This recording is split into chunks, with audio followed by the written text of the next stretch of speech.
Gerald! Gerald! Ma'am? Saan kayo pupunta? Bakit parang paalis kayong lahat? Wala na po kasing tao sa mansyon, kaya aalis na rin po kaming lahat. Bakit? Nasaan sila, Gerald? Wala na ho eh. Sa Amerika na daw po titira.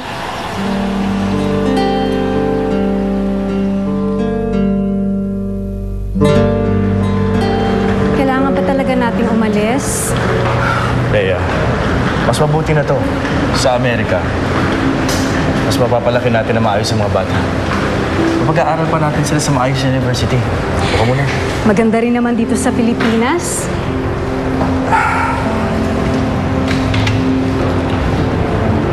Mas magiging tahimik ang buhay natin doon. Doon, wala makakilala sa atin. Trust me. Okay? Siguro nga, tama ka.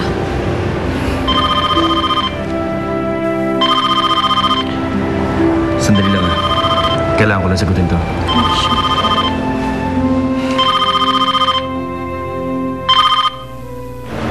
Hello? Aalis kayo? Yes. May problema ba doon? Malaki ang problema ko doon. Kulang ang binigay mo sa akin. Dagdagan mo pa ulit. 5 milyon. Sige. Magpapadala ko. Mabuti naman at madali kang kausap. Oo, Esmeralda. Pero huli na to. Pagkatapos nito, buwan-buwan na sustento mo lang makukuha mo mula sa akin. Esmeralda, binabalaan kita. Kahit wala na ako dito sa Pilipinas, may mga mata pa rin ako maiiwan. Kaya wag na wag mong masabi ang sikreto natin. Naiintindihan mo ba? Kung hindi, puputulin ko sustento binibigay ko sa'yo.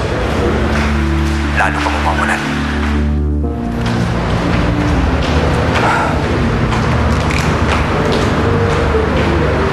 Sino yun? Wala.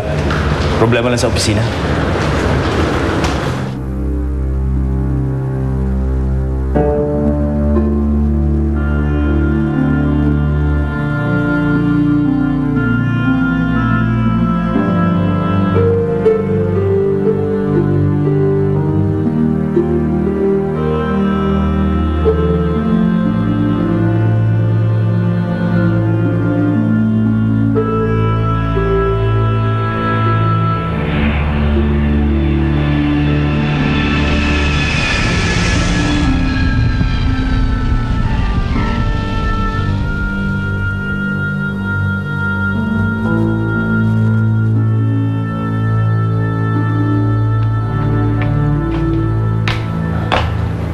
Aba, saan ka naman galing?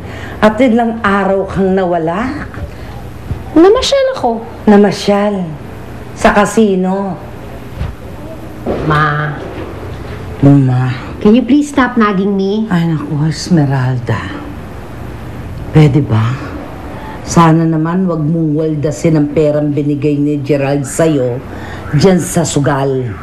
Hindi ka naman winawaldas, pinalalago ko nga eh. Lalago.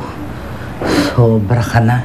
Oh, ikaw mag-alaga nito, oh. Mayo ako, matutulog pa ako. Ay, naku, hindi. Ako yung magpaparlor.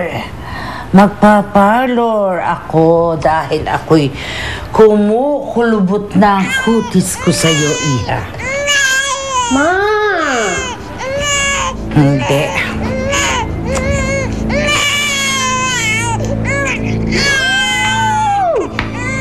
Higiran mo niyang pag-iyak, nakakatulilin. Sakit-sakit sa tenga. Tenga, uy, sakit sa tenga. Ang tenga. Higiran mo niyan. Oh!